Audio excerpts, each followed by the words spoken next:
محبت جو لفظ ہے، یہ محبت بے شک ایک پاکیزہ لفظ ہے جو دل کے صحیح ملان کا نام ہے۔ اگر محبت میں صداقت ہو تو ادب و احترام، اتباع و پائیداری کا عنصر اس میں پایا جاتا ہے۔ اگر کسی شخص کی ماں بیمار ہے، پریشان حال ہے،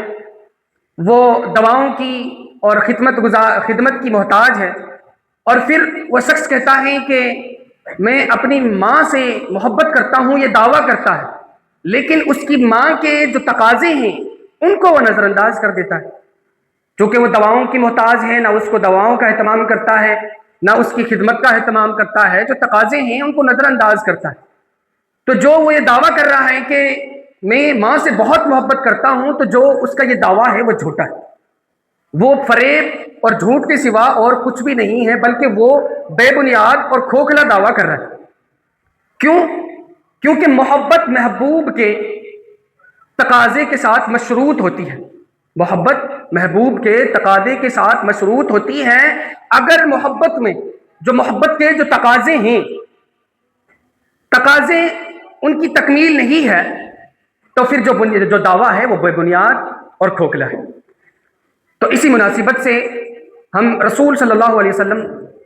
سے کس لیول کی ہماری محبت، ادب و احترام اور اتباع و اطاعت ہونی چاہیے۔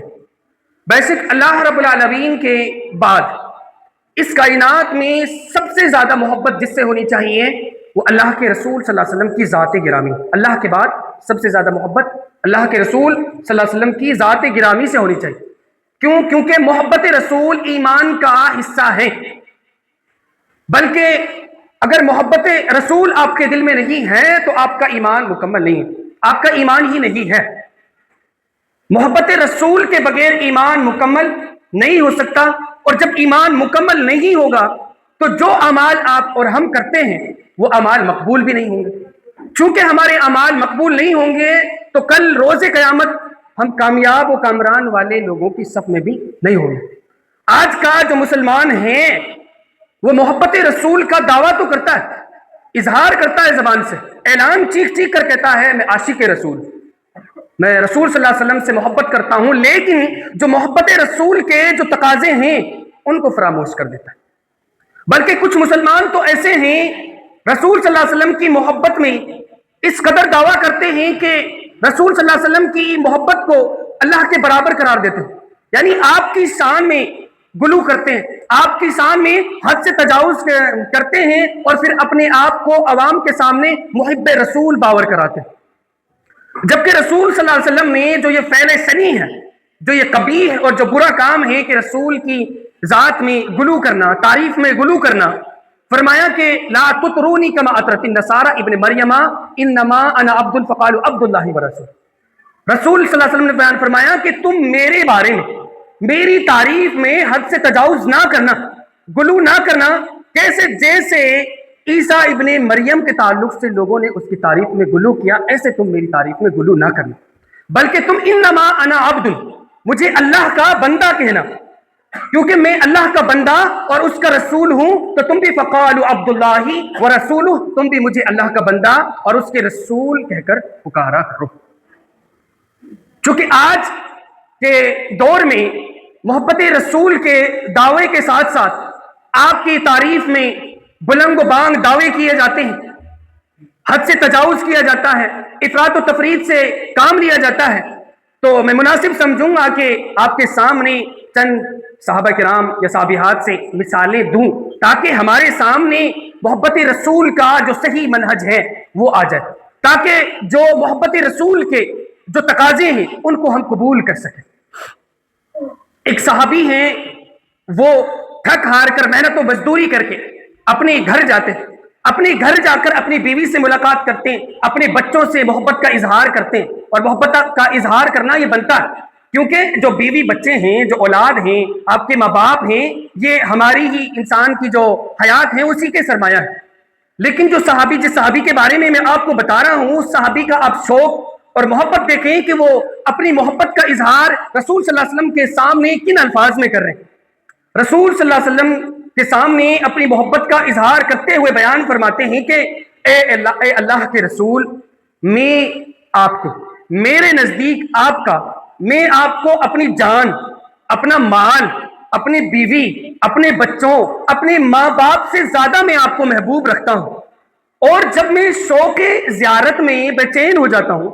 شوق زیارت میں بے قرار ہو جاتا ہوں، تو میں آپ کی طرف دوڑا دوڑا آتا ہوں تاکہ میں آپ کو دیکھ سکوں، آپ کا دیدار کر کے میں آپ سکون حاصل کروں۔ میں دوڑا دوڑا آتا ہوں آپ کا دیدار کر کے میں قلب سکون حاصل کرتا ہوں۔ اور اللہ کے رسول، جب میں اپنی موت اور آپ کی موت کو یاد کرتا ہوں، اپنی موت اور آپ کی موت کو یاد کرتا ہوں، تو میرے ذہن میں یہ سوال آتا ہے، پھر میں بے چین ہو جاتا ہوں۔ سوال کون سا آتا ہے؟ سوال یہ آتا ہے کہ اللہ کے رسول، آپ تو انبیاء کے ساتھ اعلیٰ درجات میں ہوں گے، اور میں جنت میں، مان لیا کہ مجھے پتا نہیں میں جنت میں جاؤں گا یا نہیں، میں مان لیتا ہوں کہ میں جنت میں پہنچ گیا، لیکن پھر بھی میں آپ تک نہ پہنچ سکوں گا، میں آپ کے دیدار سے محروم رہوں گا۔ جب میرے دل میں یہ سوال آتا ہے تو میں بے چین ہو جاتا ہوں، میں تڑپ اٹھتا ہوں۔ تو اللہ رب العالمین نے اسی موقع پر سورہ نساء کی یہ آیت کریمہ نازل فرمائی کہ وَمَن يُطِعِ اللَّهَ وَرَسُولَهُ فَأُولَٰئِكَ مَعَ الَّذِينَ أَنْعَمَ اللَّهُ عَلَيْهِم مِّنَ النَّبِيِّينَ وَالصِّدِّيقِينَ وَالشُّهَدَاءِ وَالصَّالِحِينَ وَحَسُنَ أُولَٰئِكَ رَفِيقًا۔ اللہ رب العالمین نے فرمایا کہ اے نبی، آپ لوگوں کو بیان فرما دیں جو اللہ اور اس کے رسول کی اطاعت کرتا ہے، فرما برداری کرتا ہے، تو وہ کل قیامت کے دن نبیوں کے ساتھ، صدیقین کے ساتھ، شہداء کے ساتھ، صالحین کے ساتھ ان کا حساب و کتاب ہوگا، ان کے ساتھ میں وہ ہوں گے۔ اور پھر اسی طریقے سے محبت رسول کے تعلق سے جو یہ مثالیں ہیں، اس میں تعجب کرنے کی کوئی بات نہیں ہے، کیونکہ یہ صحابہ کرام کے نفوس قدسیہ کی بات ہے۔ کیونکہ انہوں نے اللہ کے رسول صلی اللہ علیہ وسلم کی محبت کی خاطر ہر تکلیف کو برداشت کیا، اپنی جان، اپنی مال، اپنی بیوی بچوں، سب سے زیادہ محبت اللہ کے رسول صلی اللہ علیہ وسلم سے ادا کی۔ انہوں نے محبت رسول کا حق ادا کیا۔ محبت ان کی زندگی میں، جب ہم صحابیات کی زندگی کا مطالعہ کریں گے تو ہمیں اس بات کا علم ہوگا کہ ان کی زندگی میں کوئی نبی صلی اللہ علیہ وسلم کا گوشہ ایسا نہ تھا جنہوں نے اسے غور سے نہ دیکھا ہو اور پھر اس کو انہوں نے اپنے اوپر ڈھال نہ لیا ہو، پھر اسی کے مطابق وہ اسی کے نقش قدم پر نہ چلے ہو۔ اسی طریقے سے ایک بے مثال محبت رسول کی بے مثال جو ہمارے لیے عبرت کی مانند ہے، سبق لینے کے لیے ہمارے لیے بہت بڑی مثال ہے، جنگ احد کے موقع پر جب جنگ احد مکمل ہو گئی، کمپلیٹ ہو گئی، لوگ جنگ احد سے اپنے اپنے گھروں کو آ رہے، ایک عورت ہے، ایک صحابیات ہیں، ایک صحابیاں ہیں جن کے شوہر کا، جن کے بھائی کا، جن کے بیٹے کا انتقال ہو جاتا ہے، وہ مدینے سے نکل کر جنگ سے واپس آنے والوں سے حال پوچھتی ہے، ان کے لیے بتایا جاتا ہے کہ تمہارے شوہر، تمہارے بھائی، تمہارے بیٹے کا انتقال ہو گیا۔ یہ خبر سن کر وہ کوئی رونا یا چلیانا، واویلا وغیرہ نہیں کرتی ہے، تماشا نہیں کرتی ہیں، بلکہ خبر کو خاموشی کے ساتھ سننے کے بعد پوچھتی ہیں کہ اللہ کے رسول کا کیا حال ہے۔ بتایا جاتا ہے کہ اللہ کے رسول الحمدللہ وہ صحیح سلامت ہے۔ تو پھر وہ کہتی ہیں کہ مجھے رسول صلی اللہ علیہ وسلم کو دکھاؤ۔ ان کو رسول صلی اللہ علیہ وسلم کے پاس لے جایا جاتا ہے۔ جب ان کی نظریں رسول صلی اللہ علیہ وسلم کے مبارک چہرے پر پڑتی ہیں تو ان کے زبان سے بے ساختہ یہ الفاظ نکل جاتے ہیں کہ کل مصیبت بعدک جلد، کہ الحمدللہ اگر آپ صحیح سلامت وہ زندہ ہے، آپ کے بعد ہر مصیبت آسان ہے، ہر غم آسان ہے، ہر غم ہلکا ہے۔ یہ ہے محبت رسول۔ جو یہ واقعہ ہے، ٹھہر کر ذرا سوچیں، اپنے گریبانوں میں جھانک کر دیکھیں، کیا ہم واقعی محبت رسول کو ادا کر رہے ہیں؟ کیا ہم نبی صلی اللہ علیہ وسلم سے واقعی ایسی محبت کرتے ہیں جیسا اس سے کرنے کا حق ہے، جیسا ہمیں اس سے کرنی چاہیے؟ محبت رسول ہے کیا؟ محبت رسول نبی صلی اللہ علیہ وسلم خود بیان فرماتے ہیں کہ لا یؤمن احدکم حتی یکون ہواہ تبعا لما جئت بہ، تم میں سے کوئی بھی شخص اس وقت تک مومن نہیں ہو سکتا جب تک کہ وہ اپنی تمام کی تمام خواہشات کو میری لائی ہوئی شریعت کے تابع نہ کرے۔ محبت رسول یہ ہے، نبی نے فرمایا لا یؤمن احدکم حتی اکون احب الیہ من والدہ وولدہ والناس اجمعین، تم میں سے کوئی شخص اس وقت تک مومن نہیں ہو سکتا جب تک کہ اس کے نزدیک میں اس کے والدین، اس کے بیٹے، بلکہ تمام کے تمام لوگوں سے زیادہ محبوب نہ ہو جائے۔ محبت رسول کے تعلق سے لوگوں نے، تابعین نے حضرت علی رضی اللہ عنہ سے سوری تابع تابعین ہوں گے یا تابع تابعین ہی ہیں شاید جنہوں نے آپ صلی اللہ علیہ وسلم کو نہ دیکھا، حضرت علی رضی اللہ عنہ سے محبت رسول کے بارے میں لوگوں نے سوال کیا کہ آپ رسول صلی اللہ علیہ وسلم کی محبت کیسے کرتے تھے؟ حضرت علی رضی اللہ عنہ نے قسم کھا کر کہا کہ اللہ کی قسم ہم رسول صلی اللہ علیہ وسلم سے محبت اپنے جان، اپنے مال، اپنے بیوی بچوں سے زیادہ عزیز رکھا کرتے تھے، یہاں تک کہ ہم شدید پیاس کی حالت میں ٹھنڈے پانی سے بھی زیادہ محبوب رکھا کرتے تھے۔ جب انسان کو شدید پیاس لگتی ہے، امکان ہوتا ہے کہ میں ختم ہو جاؤں گا، لیکن اس صورت میں بھی ہم نبی صلی اللہ علیہ وسلم کی محبت کو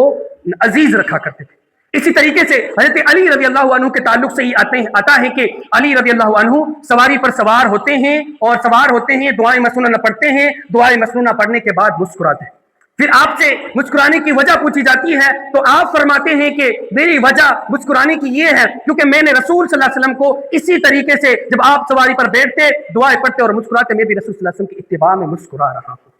اسی طریقے سے موسیٰ بن عقبہ یہ بیان فرماتے، میں نے سالم بن عبداللہ بن عمر رضی اللہ عنہ کو دوران سفر بعض مقامات کو تلاش کرتے ہوئے دیکھا اور وہ وہاں پر نماز پڑھا کرتے تھے۔ ان سے پوچھا آپ ایسا کیوں کرتے ہیں؟ انہوں نے بتایا کہ سالم نے میں نے اپنے والد عبداللہ کو ایسے کرتے ہوئے دیکھا اور انہوں نے اپنے والد عمر کو دیکھا، اور عمر اس لیے نماز پڑھا کرتے تھے کیونکہ رسول صلی اللہ علیہ وسلم نے ان مقامات پر نماز پڑھی ہوا کرتی تھی۔ یہ ہے محبت رسول۔ جن جن مقامات پر آپ نے سفر کیا، جہاں جہاں پر آپ ٹھہرے، وہاں پر جا کر صحابہ کرام سواری کرتے اور ان مقامات کو ڈھونڈتے اور وہاں پر جا کر وہ نماز پڑھا کرتے تھے۔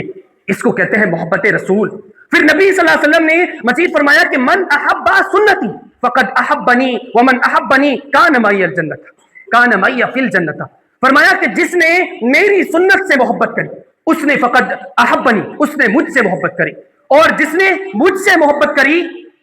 کان معی فی الجنہ، وہ میرے ساتھ جنت میں چلا جائے گا۔ محبت رسول یا وہ محبت رسول جو ہمیں سنت رسول کا طریقہ یا اس پر چلنے کا طریقہ نہ سکھلائے، وہ دھوکہ ہے، وہ جھوٹ ہے۔ وہ محبت رسول کا دعویٰ جو ہمیں اطاعت اور پیروی نہ سکھلائے، وہ ریاکاری ہے، وہ دکھلاوا ہے، وہ لفاظی نفاق ہے۔ وہ محبت رسول جو ہمیں رسول کے آداب کی غلامی نہ سکھائے، وہ بھی ریاکاری ہے۔ وہ محبت رسول جو ہمیں سنت رسول کے علم کو بلند کرنا نہ سکھائے، وہ بھی دھوکہ ہے، وہ بھی ریاکاری ہے۔ محبت رسول ہے رسول صلی اللہ علیہ وسلم کی اطاعت کرنا، رسول صلی اللہ علیہ وسلم کی پیروی کرنا، رسول صلی اللہ علیہ وسلم کی اتباع کرنا۔ اور پھر اللہ رب العالمین نے قرآن مجید کے اندر واضح طور پر ہمارے لیے بیان فرما دیا کہ کل کا سورہ توبہ آیت نمبر 24، کل کان آباؤکم و ابناؤکم و اخوانکم و ازواجکم و عشیرتکم و اموال اقترفتموها و تجارت تخشون کسادها و مساکن ترضونها احب الیکم من اللہ و رسولہ و جہاد فی سبیلہ فتربصوا حتی یأتی اللہ بامرہ واللہ لا یہدی القوم الفاسقین۔ اس آیت کریمہ میں اللہ نے بیان فرمایا ہے کہ اے نبی صلی اللہ علیہ وسلم، آپ لوگوں کو بیان فرما دیں، کل کان آباؤکم، تمہارے باپ، تمہارے بیٹے، تمہاری بیویاں، تمہارے بھائی، تمہارے کنبے، تمہارے وہ مال جو تم نے کمائے ہیں، یا تمہاری وہ تجارت جس کے مندے پڑ جانے سے تم ڈرتے ہو، تمہارے وہ گھر جو تمہیں سب سے زیادہ عزیز ہیں، اگر یہ تمہیں اللہ اور اس کے رسول اور اس کی راہ میں جہاد کرنے سے زیادہ عزیز ہیں تو تم اس بات کا انتظار کرو کہ اللہ رب العالمین اپنا حکم لے آئے، واللہ لا یہدی القوم الفاسقین، اور بے شک اللہ رب العالمین فاسق لوگوں کو ہدایت نہیں دیتا۔